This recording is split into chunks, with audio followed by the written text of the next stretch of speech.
We did a big interview with Stefanie Heller, who is the event planner and decorator in Dubai for many, many years. So we discussed the whole wedding process from A to Z.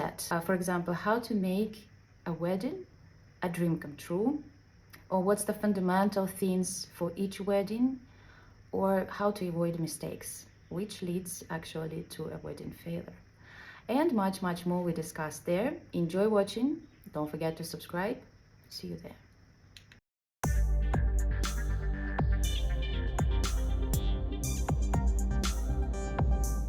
Welcome to another episode where we discuss mostly weddings.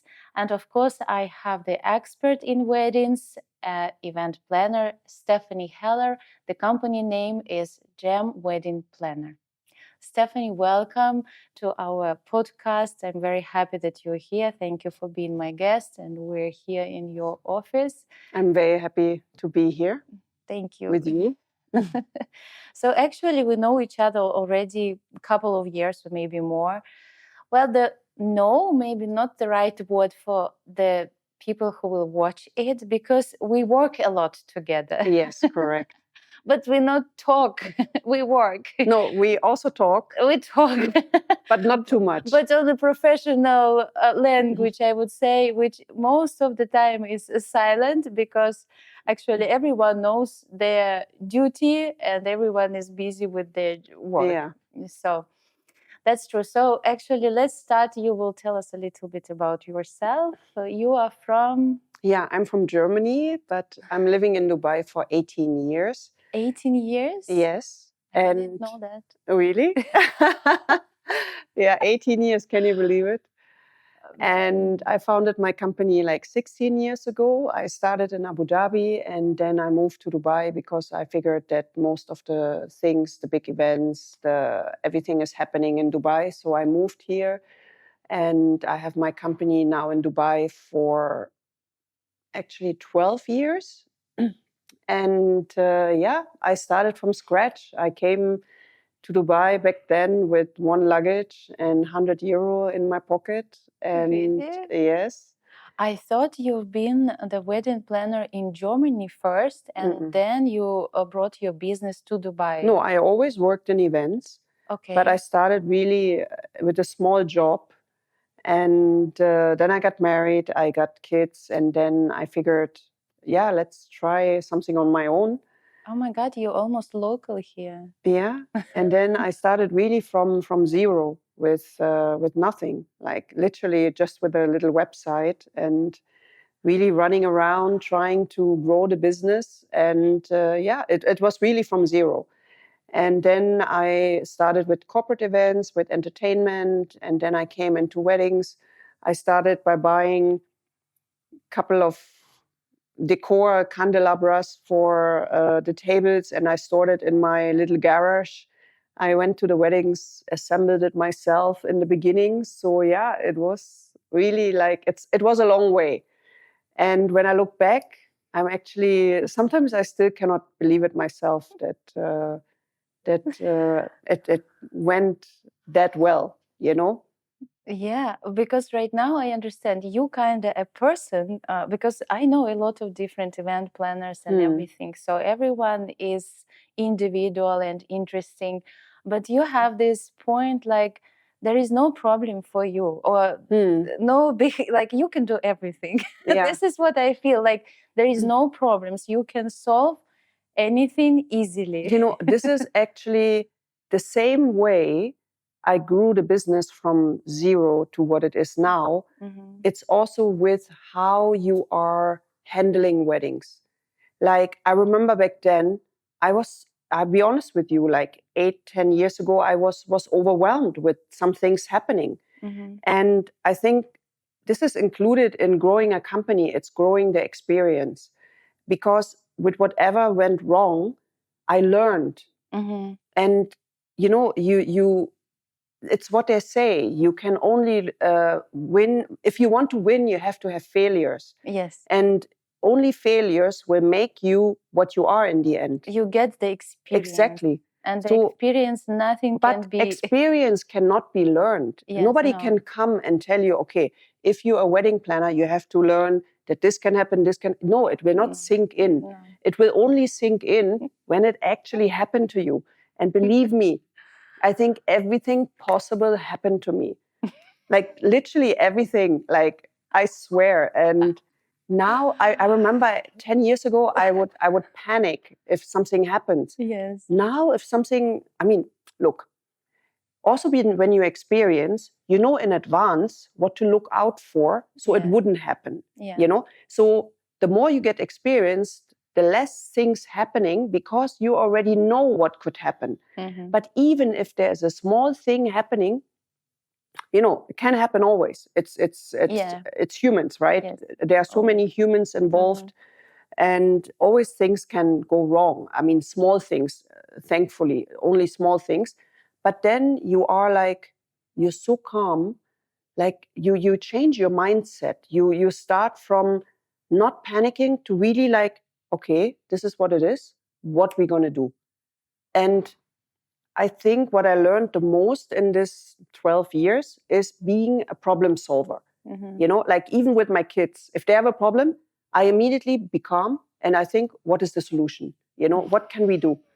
Like it's horrible. It's actually not horrible, but it's interesting how the brain actually works to problem solve. And again, with the experience, you know so much that the problem actually doesn't happen. Mm-hmm. Yeah, this is now I understand where it comes from you, because I felt it, I saw it during your work, how you communicate, how you do everything. So, but in Dubai, in UAE in general, we have two types of wedding. It's a mixed wedding where both female and male guests are on the wedding. So it can be European, Indian wedding, some Arab wedding. So this one style. And another is ladies' wedding. So I shoot both weddings and I noticed there are some differences. First of all, the decorator and event planner for mixed wedding is the same person usually. For ladies' wedding is separately. Can you tell me, you event planner who makes decor or you decorator who managing and planning the event? Yeah, so 80, you're right. There's a little difference between the Emirati wedding and Middle Eastern weddings. So we do both. Yes. So I have a lot of Middle Eastern clients where we do the decoration and also the planning. Then we have South Asian weddings where we even do the pre-planning, like the RSVP, you know, bringing people from abroad, booking flights. RSVP, what is this? Reservation, like when people reserve. Then we bring people from abroad, like book their tickets, book the hotels, pick them up from the airport. This is another level of planning. So there's actually 3 levels. There's the South Asian where you do everything, bring them here, hosting them. And then there's the Middle East where you just plan the wedding in the place itself and then also do the decor. And then there is the Emirati weddings where mainly we're doing the decor. I had also Emirati weddings where we coordinated, but it's rather smaller ones. The bigger ones, what they do, they take a decorator, and then there is another company for the planning, which usually comes with a lot of hostesses. Yes, exactly. In the same dress, you know, same to the decor, the theme. So they like to have this special planner company. Yes. Mainly also Arab speaking. All the ladies Arab speaking, the organizer Arab speaking. And for them, we would mainly do then the decor. I see.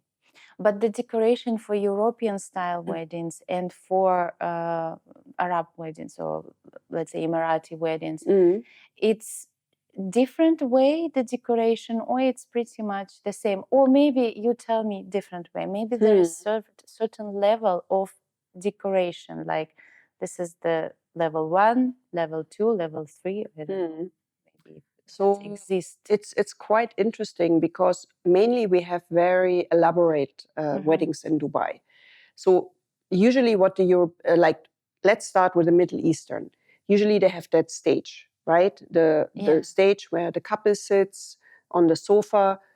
But now I've seen that a lot of wealthy Western clients also take the stage. Okay. Because they want it grand. Yes. And in order for you to impress your guests and they come into the ballroom, they have to see that big grand setup. and you need a backdrop for that. Yeah. And they can either use it for the family table in front of that backdrop or a sofa. I've seen even with Western couples from the US that they put a sofa. Oh, okay. So, which is very Middle Eastern. Yes. I think the most important is to make it look grand. And if you want to make it look grand, you need something wow when you walk in, something at the end, wow. I see. This is very Middle Eastern though. So it's kind of new trend. Yeah, it's a new trend that if you want to make it look grand, you have to have something. We also had some European weddings, smaller weddings, where they just had a head table or a family table on the end in front of the dance floor, you know. So this is a smaller setup.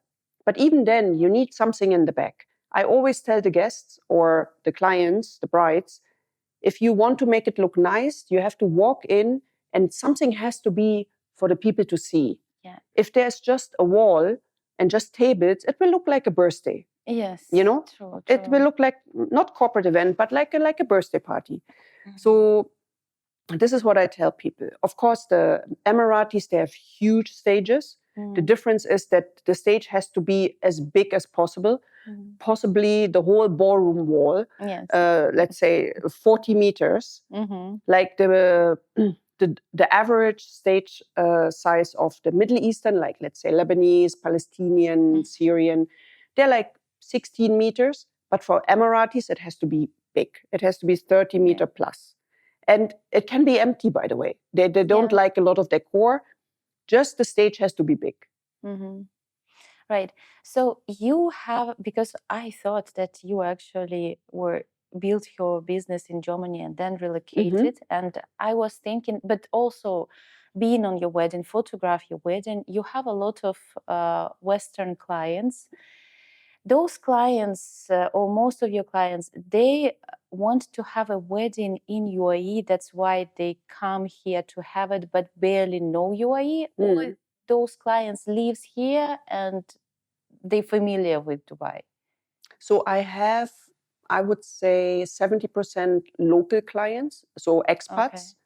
So basically expats from all over Europe, America, Canada, UK, living in Dubai and doing their wedding here. And then 30%, I have clients from abroad, like I said, from Europe or from the US or UK coming here to do their wedding.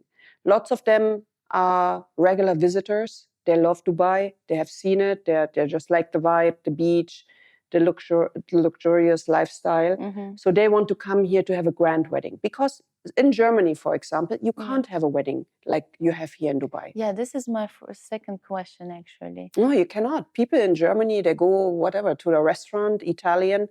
Somebody throws some flowers, maybe not. There's no such thing as what we do here. Even if you want to do it, you will not find a person. Yeah, I actually checked in Germany. I was thinking maybe in the summer to do some business because we have low business here in the summer. I was thinking maybe I open a company in Germany to do the same what I'm doing here. But there's no supply, there's no stage building, there are no chairs you can rent, there's no accessories. So basically what I have to do the whole thing. I would have to buy chairs. I have all kind of chairs. It's not possible. You don't have the suppliers in Germany to do something like this. Dubai is pretty much popular place right now to having a destination wedding. Maybe we will advertise Dubai right now, but I want to hear from you as an event planner, because there are a lot of places, romantic places, Maldives, Europe, Italy with Como Lakes and Garda Lakes, France, where you can have those beautiful grand weddings, but people come to Dubai to have their wedding here. Is it a trend, or there are some advantages to have these weddings in Dubai or UAE? When I say Dubai, it means UAE. Yes. I mean, I'll be honest with you. I mean, I love Lake Como. I love Maldives. But, you know, the Middle Eastern weddings are quite large. So we're talking about 150, 200, 300, 400 people. I see. Maldives, not possible. Yeah. Maldives is when you want to take 20 people from your closest family and do a small wedding there. I think that's very intimate. So intimate and romantic. I think for people who want to do it like this, it's amazing. Same for Lake Como. Maybe you can do up to 100, 150 people. But if you go over that, also you have to see, as I said, I have lots of clients from here. How you fly everybody there? It's another level of spending, right? Yes. If you want to do the same size wedding, let's say 150 people, maybe we can do in Lake Como, no problem, because they have the venues. Yeah. But then you have to fly them there. You have to host them there, So the 70% of clients I have here in Dubai, they're from Dubai. So I think I wouldn't say it's cheap, but, it's more cost effective to do it where the people live. And Dubai, honestly, has beautiful places. Beautiful. Like we're talking about Four Seasons, Wald of Astoria, the Raffles, the Palm. They're really, really nice hotels. And I have to say also, I think it's more cost effective to do a wedding. If you compare, like if I would have compared, I even checked prices in Germany. So how much would it cost to build up XYZ? It's like triple the price what you would pay here in Dubai. You see? So you can do something really grand. The service is great. You have, the service is great. The food is great. True. And the prices are reasonable. And the same, for example, in Germany, if you do a wedding in a certain ballroom, you have to pay venue hire. Like you have to pay a lot of money just to do it there. Most places in Dubai, I would say 90% of the places, they give you the venue for free. You just pay for the food. Yes. Right. I mean, a few changed now, but even the places who are taking now some rental, they take maybe like a small amount, but most of the payment you do is going in the food. I see. Right. So the places in Dubai and about the decoration, people, they choose more the place or how it's actually in here in UAE. There are beautiful places and they don't need much of a decor, or places which are already beautiful and you don't need much of the decor, so you can save your money on the decor and just have the event planner to manage this place. Yeah, so definitely we have beautiful places, for example, like open beach, where you can do minimal decor just on the beach, or we have beautiful gardens where you can also do minimal decor. Ballroom, of course, you always need some decor because, and the thing is, I mean, I think it's everywhere in the world that at a certain time in the evening you cannot have loud music. So you always have to think of doing maybe the first part of the, let's say, the blessing and the cocktail outside, and then move inside. Right. So this is always recommended, except you're going to start your wedding very early. You start at 1, 2. Yeah, but it doesn't. And then you go until 10. But, here in this country, people also like to start late, Yes. You have to be very European to start very early. Like in Dubai, nobody would, like the Middle Eastern people, the Arabs, they would not come at 1 to a wedding, It's not possible. So that's why it's always very important to see your program. And if you have a blessing, to make sure you have outdoor and then indoor, Yeah. So you can enjoy as long as 2 a.m., 3 a.m. I see. And maybe to answer another question, I think for the brides, it's very important to actually consult a wedding planner before they're starting looking for a venue. Because I have had so many brides who went around and spent days of seeing venues. And if they would have come to me in a second, I could have told them, no, not possible for you. It's not what you need. It's too small. It's too big. This is the minimum spend. It's not your budget. So if the bride comes to a wedding planner, we can tell them in a second the 1, 2, 3, 4 hotels suitable. Yeah. And no need to check 20 hotels. Yeah. They tell me what they want. Let's say they want a beach wedding. I will tell them it's only these 2 venues. If she will check the beaches in 15 hotels, it's tiring to do site visits. Yeah. I mean, we all know, right? You have to meet the people there. They show you around, and then you find out it's not what you like. It's not the size. It's too small, too big, minimum spend too high. So it's much better to go to a wedding planner. Like, this is really what I tell everybody. And I have a lot of brides coming, and I said, guys, why you didn't just come to me? Yeah. I could have told you, no way, no way, no way. Yes, this is good. So it's much better to have a planner to select the venue based on the number of guests, based on the program of the wedding, and the style also. You want the beach, you want the garden, you want something very like Marie Antoinette kind of old king and queen style. You know, we have also hotels like this. So could you please advise to the bride when they should start to plan their wedding so it's comfortable to do everything properly? Okay, so I've seen different timings. So for the Europeans, for example, UK, Germany, maybe even the US, they usually start 1 year in advance because of their guests. It's only because of their guests, because in these countries, they have to plan their vacation. You know, so this is the only point from our point of view. I will tell you honestly, 3 months is enough. Okay. Yes. But in order for the guests to plan their vacation and, you know, speak to their employers and, you know, all of these things, they need 1 year. In the Arab countries, I would say it's between 6 and 9 months. 6 and 9 months. So I think 6 months, 9 months, it's a good time. Sometimes I have clients coming to me 2 years in advance, which I think is too much.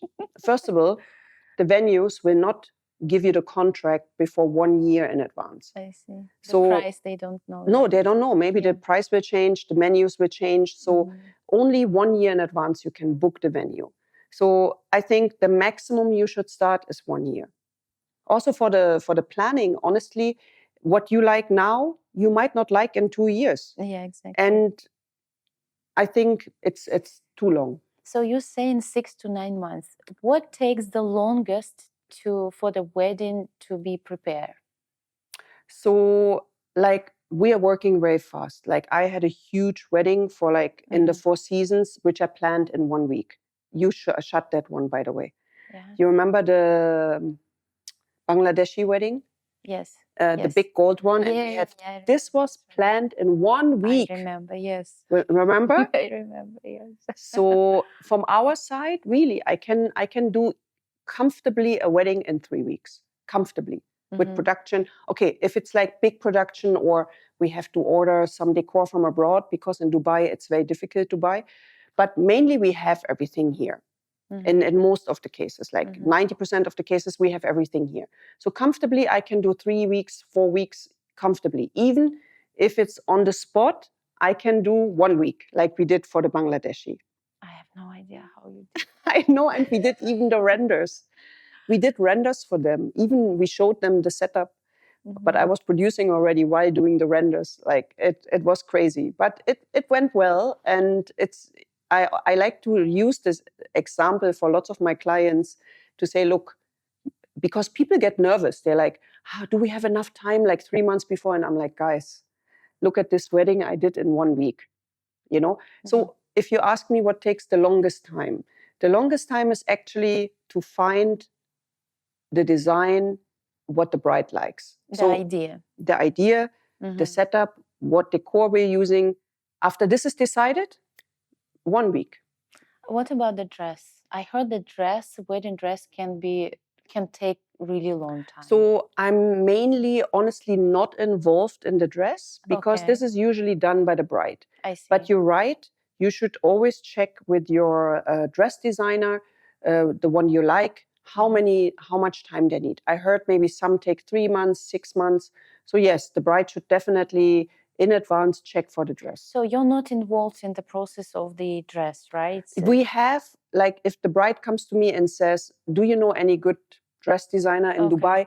We have a list of some good companies which I send to them, and then they can check it out. Check by themselves. So same for the photographer. Yes. I would give your contact, I would give your price list, and I say, contact them, sit with them, tell them what you like, and then you can choose.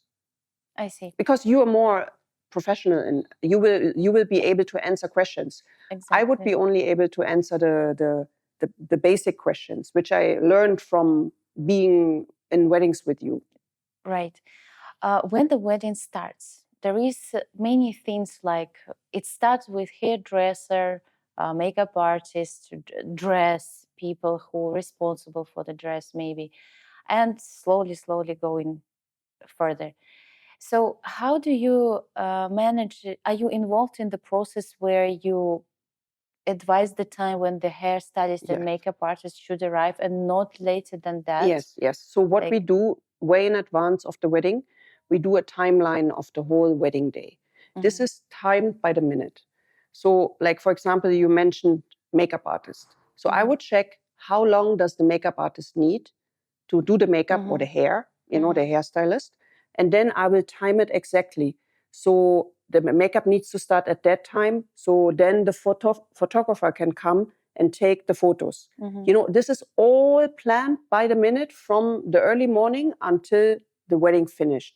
So, and then of course, we will also run that program. We will send the program to all the suppliers and vendors. We would send it to the photographer. We would send it to the makeup artist, to the DJ, to all the people who are involved. So we're all on the same page and nobody is late. Right. For example, the clients insist on something, they want to involve or change the places in the schedule. And you understand, even me, photographer, sometimes when I see the schedule, I know where the delays can happen. Do you explain or suggest or trying to change something in the schedule to accommodate what the clients insist, or you're trying to just say, no, it's not going to work? How do you deal with this situation? So yeah, I'm quite fair with my clients. And I think over the time, I got this confidence that I can speak in a way that people actually understand that I have the confidence and I know what I'm talking about. So if something is not working out on what they're requesting and I feel, oh, this is not going to work out, I will really straightforward tell them, look, this will not work out because this, and this. But if they're still insisting, I always say it's their party, they pay the money. I said the pro and cons, I explained to them. If they're still insisting, it's their party, they can do whatever they want. Do you have some examples? Do you remember something where something happened and it didn't work and okay, the client insisted, they did what they wanted, but did that worked well during the wedding, or so I had a wedding, still brought some failures? Yes, so I had a wedding. I give you an example. I had a wedding where they wanted to serve the dinner very late. Okay, very late. And when they serve dinner very late, I check with the couple: are you serving canapes, like small finger food on arrival? Because every person coming to a wedding, any guest, will not eat. Yes, of course, hungry. Yes, everybody is hungry. So they really wanted to make the dinner late. And I said, guys, you don't have canapes. Imagine you cannot make the guests wait 4 or 5 hours before they eat. If you make them wait, you have to have canapes. They insisted. Of course, everybody was grumpy because everybody was just waiting, sitting, looking at the program, waiting for the food. I knew this is going to happen, because everybody comes hungry to a wedding because you're going to get buffet, you're going to get a lot of food, cake, you don't want to fill yourself. So this is what I advised. And they went, usually when I tell clients, then either they order canapes so they can make it late, but this particular couple insisted not to do the dinner earlier. And I could see people were just hungry. Yes, that's true. All right, so let's talk about the decor and lighting, because lighting, it's a different system and a different supplier, I believe, who also to be paid. I have no idea how much it costs, but maybe it's comparable to the decor or depending on the decor.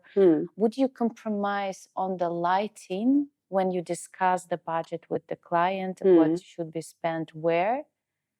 Like, the lighting is such an important factor in a wedding. I mean, you must agree. As a photographer, I say lighting is more important than the decor. Okay, what would you say? I would say 50-50. 50-50, I say lighting is 50% of the decor, because you can put the most beautiful decor if it's not lit properly, and you just have these spots coming from the hotel, which are usually dull and dark. You can have the most beautiful decor and you will not be able to see it. Like, I tell you an example. When we finish a wedding and we switch off our lighting system and we open the ballroom light, It's a complete different setup. Completely different. It's shocking actually how it looked like this and then it looks like this. So if I have almost in all my meetings, I would say the discussion, what I'm having with you now, explaining them how important the lighting is. It's like a tape which I can play. It's the same explanation I give to all of them. I think really the lighting is so important. Like even for the there can be explanation from the photography and videography side, because we do for them the memories which remain forever. This 100%. Is one day, but the memories for the rest of the life. 100%. And if there is no light, there is nothing what can be recorded. Yeah, I tell you one funny story. You wanted me to tell some funny stories as well. So in the very beginning of my wedding planning career, I agreed. I had a kosher, like a stage, and I was still new in the business, and the bride said she's going to bring the lighting from the DJ. If I hear that now, I cringe. Yeah, I wanted to ask you about. Okay. So wait. So the DJ brought the lighting.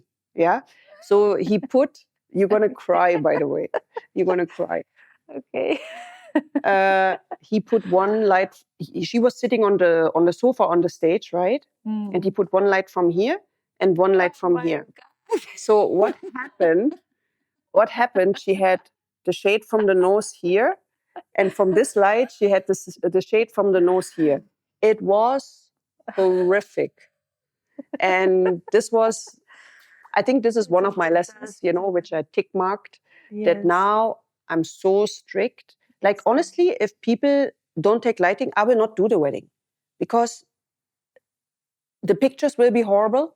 Yes. My reputation will be horrible. Yes. So I cannot do it. Like there is certain, or if people, for example, another example, say we want only fake flowers on the tables. I'm not doing this. I do fake flowers on ceiling, on stages. It's fine, to save the environment, to save the budget, But if people want fake flowers on the tables, I'm not doing it. Like if people see me and they touch the flowers and they say, that's cheap. Yes. So there are certain, so if people don't do lighting, if people don't do fresh flowers on the tables, I don't do the wedding. It's really that important. It's like, I always say there's 5 major things you have to have in weddings. It's fresh flowers, lighting, sound. The chairs is also a very important factor. If you change the chairs, only the chairs, the venue will completely change from a corporate to a wedding. You know what I mean? And the DJ. So this is the main important things you need in a wedding. Is a must. It's a must. Each wedding. For sure. About returning to the light. Because my mom, she is the opera singer, so she was performing in the opera theater. And when I was talking with her regarding the theater and the decoration, what's in the theater made, she told me one thing: the theater would never exist if there is no light. Wow. That's Everything a good point. on the stage, because wedding is the stage. It's the moment 100%. where the theater is created. 100%. And the light is the key point to make it bright and exist. You know what? Thank you very much. I'm going to use this now when I have to explain and over again why it's so important. But when I started shooting the photograph wedding, it became so important because sometimes just the beautiful light can make the whole wedding so beautiful. No, for photographers is stunning. And the bad lighting, this is where we start surviving and creating everything to improve. And then you have to run with that little light, right? Yes. All the time to make the light. Must be horrible. I have one situation about the lighting when the client didn't want to have the light. So actually, I don't know what happened before and what kind of discussion they had with the event planner or who was creating the decor. But they had the milcha, the signing of the documents. And it was already late. So it was completely dark. The guests were late. Maybe they were planning a little bit earlier, but it happened that the milcha happened very late outdoor. So we as a photographer and videographer, we cannot shoot in the complete dark. There is no any equipment in the whole world who is who can capture pictures or video in the complete dark. So we have our mobile video light, which is the constant, and for the videography is essential. If photography can use the flash, speed light, so it's okay. But we even cannot, to focus in the darkness. So we need at least the light, at least to focus, to use the speed otherwise light. you can just, the flash is too late, you can't focus. Yeah, we cannot. Yes. I press the button, it doesn't come because no focus. The camera doesn't know what to shoot. So we put the light, and the groom, he was so upset and so angry with us that the light was coming into his eyes. So some people doesn't like the light into their eyes. So he was so angry and upset about the situation that we put the light during the meal chat. And he didn't even talk to us. And this is where I wanted to talk to him and explain that there is nothing we can do. We had to capture this moment. You see, this is then your fault. That's why you should have said, if there's no lighting, I'm not coming. Exactly. Because how do you explain somebody who's not in the business? They're just upset. They will not understand. In the end, it's your fault. Yes. In the end, it's your fault. I had the same, by the way. I had a wedding in Waldorf Astoria, Nigerian couple outside. We had the blessing.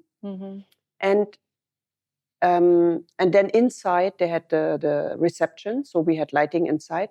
And I swear, this is another example where I try to explain what they have to do, and then they didn't go for it, Yeah, okay. So I said to him, look, I give you need lighting outside. Also because I know they had the cocktail outside.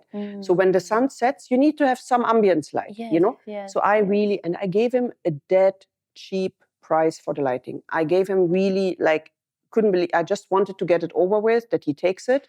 And I swear to you, he didn't listen. And even he was super rich, by the way. And in the end, he didn't take the lighting. I said, okay, I really tried. He didn't take the lighting. So what happened?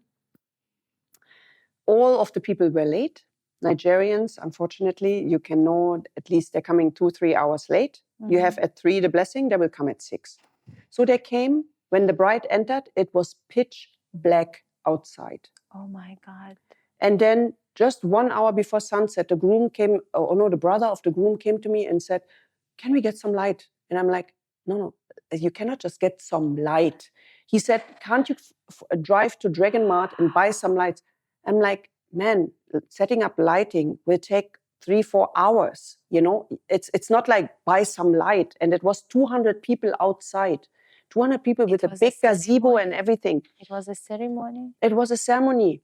And it was pitch black, I'm telling you. So, you know what they did? They took from the hotel some buffet lighting, the floodlight. And I swear, 200 people were sitting in the dark. And only 2 floodlights from the buffet, these little floodlights, were shining on the couple. Yeah. Yeah, the dream wedding was destroyed, I believe, by these small things. And he paid so much money. I think he even paid for the people to come to Dubai. It was a destination wedding. Just a small amount. And I really told him, please take the lighting. You will need it for the cocktail. He didn't care about the cocktail, but he didn't expect that also the blessing will be so late. And the sun, I always say the sun will not wait. Yes. And that's why I also push people, for their photos, for you also. I say, we have to start now. The sun, okay, we can delay our program, but the sun will not listen to me. I can make the food late. Especially in Dubai, the sunset is very short. It's 15 minutes. Before, I'm telling as a photographer, before it's too harsh and hot. I know.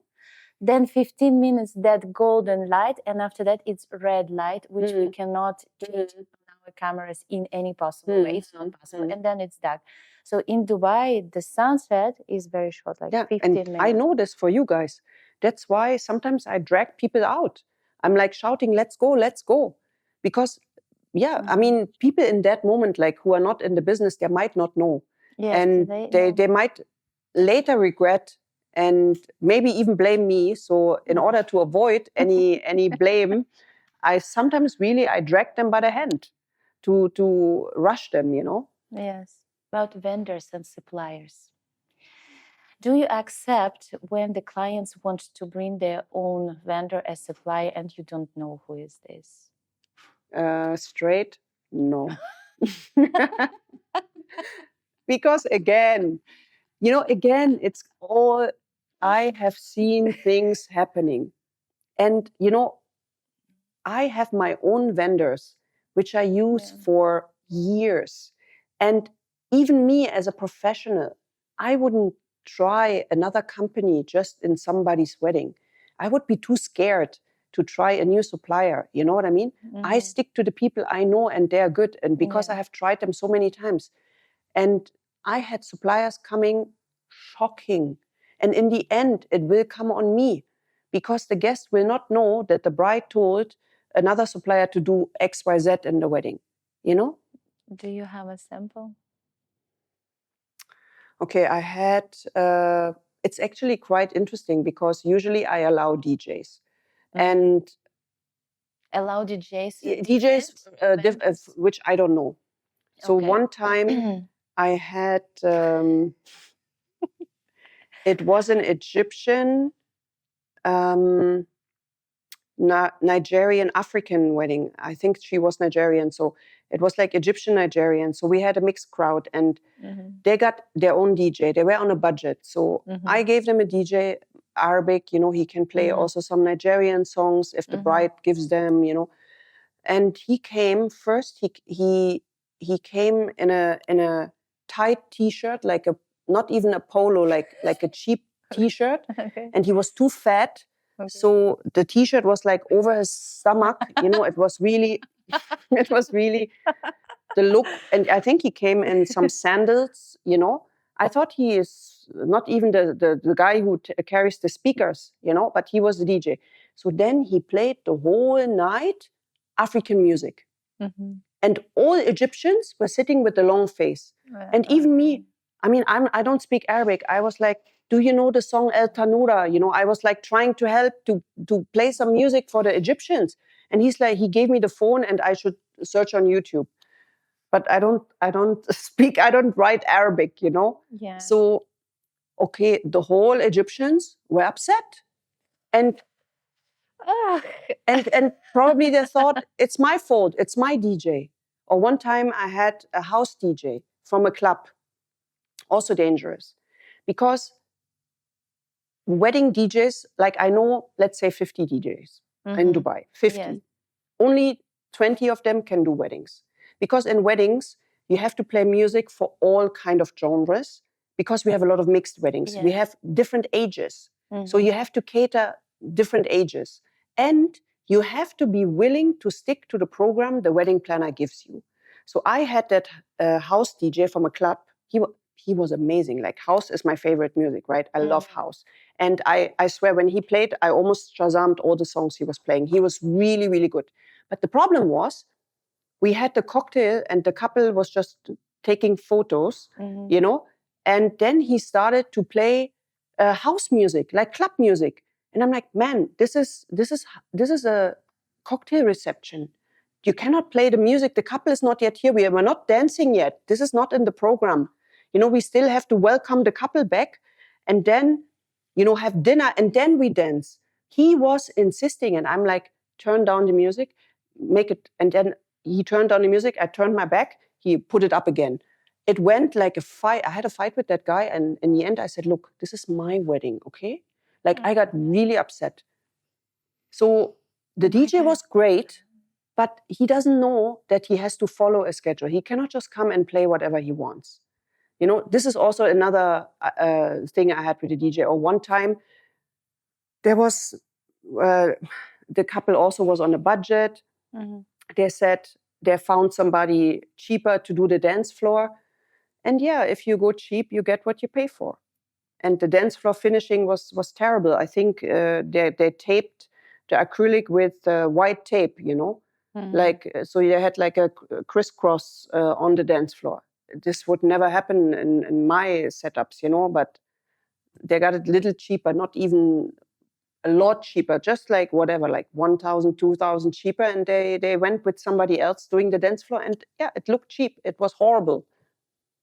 Can I ask you, as long as I'm a photographer, do you have this kind of story with the photographer which were... I have a binding? photographer story also. Yes, please. So somebody took also a cheap photographer. Okay. And the same couple, by the way, with that Nigerian DJ. Okay. The same couple. Okay. Because they went so cheap and there were screw ups. And then they also had an MC who never MC'd before. And he announced the bride, but she was not even there. It was the biggest mess on earth, this wedding. And they had a photographer coming from Egypt. So, you know, these guys, they were just thinking, let's do a photo shoot in a hotel lobby. And the bride was looking forward to do it in Palace Downtown, you know, the photo shoot. But of course, you cannot enter without permission. Yes. So they didn't know. Yes. And then the bride was also upset because she didn't get the photos she wanted, you know. So in this wedding, actually 3 things were a screw up because they wanted to go cheap. The DJ, the photographer, and they chose the MC. What day? I swear the MC announced the bride without, I was there, I would have given them the cue, like, Yes. okay, now you can announce. But he decided to just say, they opened the doors, everybody was like this, and there was nobody. She was still upstairs doing her makeup. Oh my God. And the makeup, How I heard... you tempered that? The makeup, I heard, also went wrong because she didn't like the makeup. Maybe she also got cheap. I don't know. I don't know. This wedding was like, I don't know. Let's speak about delays on weddings. It happens sometimes. Sometimes there is nothing to upset. Not weddings are, each wedding is perfect. Like a lot of something can happen. But how to predict and avoid delays? So yeah, I always said that I might give every couple a list based on nationality, how much time they actually come late. So there's a funny thing. So if, for example, we have Germans in the wedding, they will come exactly in time.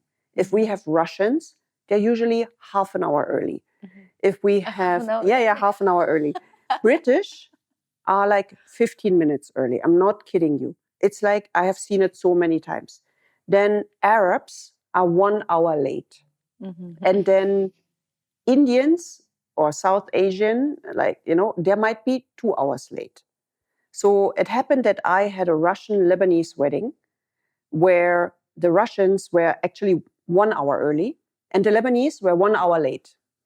So we had, and the funny thing is, they had a seating plan where they had the Russians on the left side and the Lebanese on the right. So basically, the poor Russian people had to wait 2 hours for the Lebanese to come. So one side was full, one side was empty. So what I now recommend, especially in Dubai, where we have a lot of mixed weddings with different nationalities, I recommend to do the invites with a little hint for the people, because also people these days, they don't know, are you telling them 6 so they would be there at 8, or is it really 6? You know what I mean? Yeah. So in order to avoid confusion, because guests think you tell them early so they would not come too late. You get my point?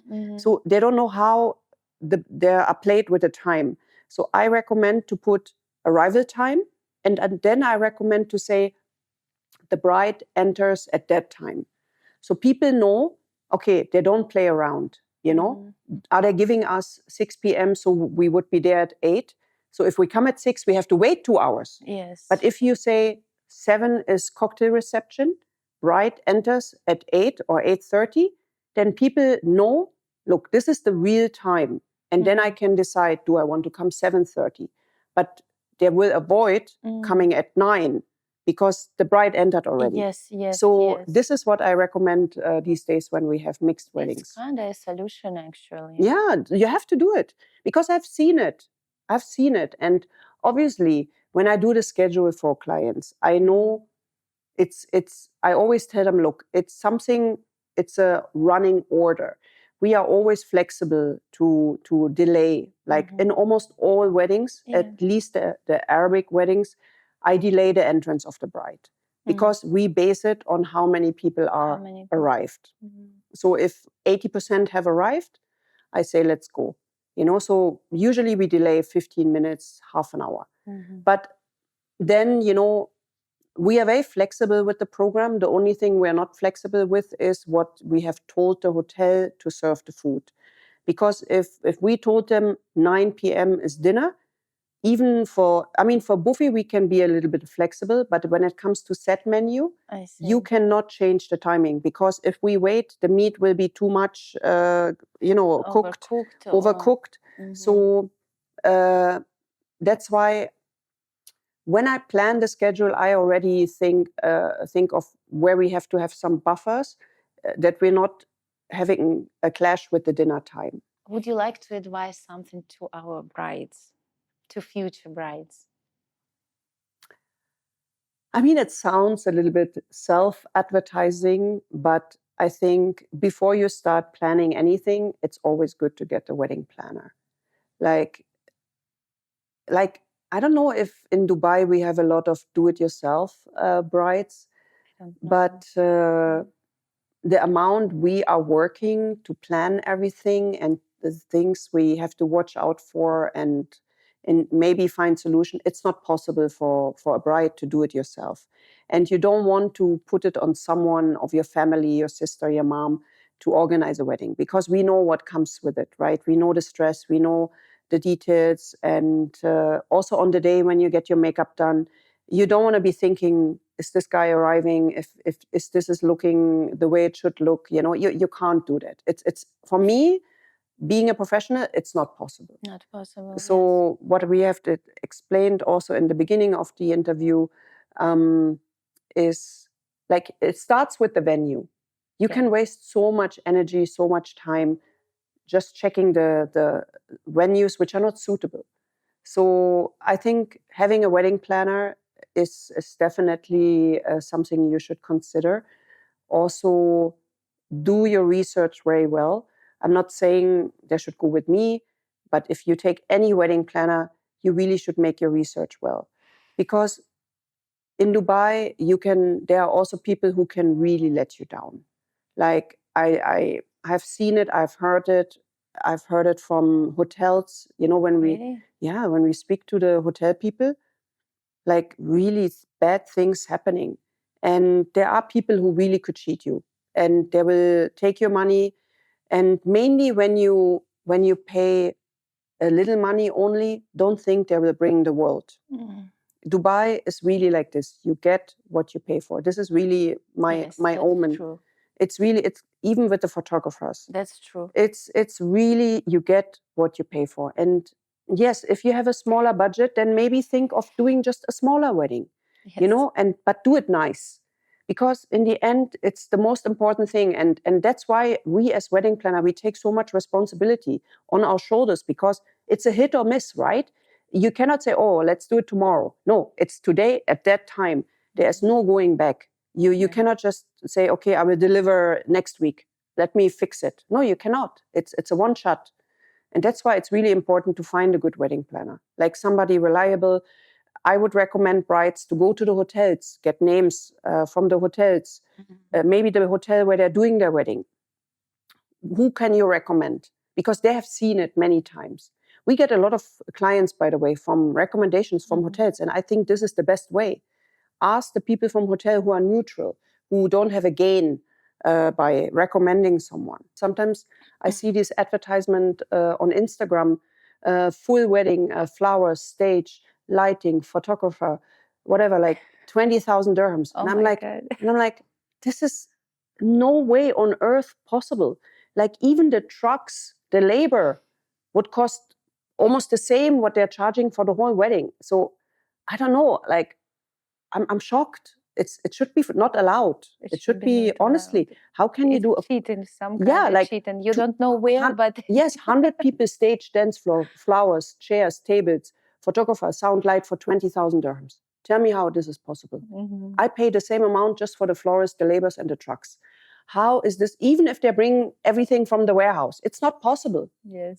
Including photographer. I don't know Including who's doing who's shooting there. Maybe, I don't know, the chair guy, you know, who carries Yes. the chairs. I don't know. Yes, and I also speak with my colleagues. I know who's shooting very well, who's shooting so, and who people I afraid even to see what they're shooting because I saw how they work. So, and everyone says the same about the price. It cannot be less than that. It's not possible. That's it. No, you know that you're my favorite photographer, right? You're always also allowed to shoot my photos because you're the best. No, I always say that. So I really... You always say to the client. Yeah. And then I show even the pictures you took of me, you know? Yeah. So you always speak this to your clients in front of me, and I always feel this pressure, you know, when really? you say, yeah, because before they didn't know me, because I worked for the studio, wonderful studio I worked before. So, and shooting, photographing your weddings as a photographer. And when you say she's the best photographer, they didn't know me before. Yeah. And then she's the best. So up. And now I have to So do I my should best. not say that anymore? No, that's fine. I mean, no, because I really... you know, I want you to feel natural because you never No, know. but I'm natural. You mean the bride or you? But no, if you feel, if you want to say that, it's okay because you know it's the truth. it's also a challenge for me. Yeah, but it's good. Have a challenge. Then like become even better than the best.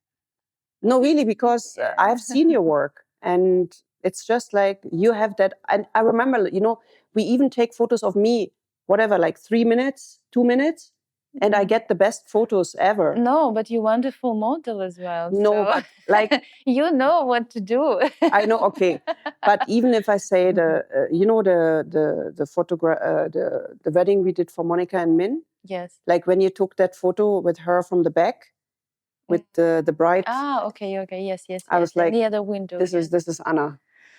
Yeah, we did a wonderful job. Yeah, and she definitely doesn't know what to do.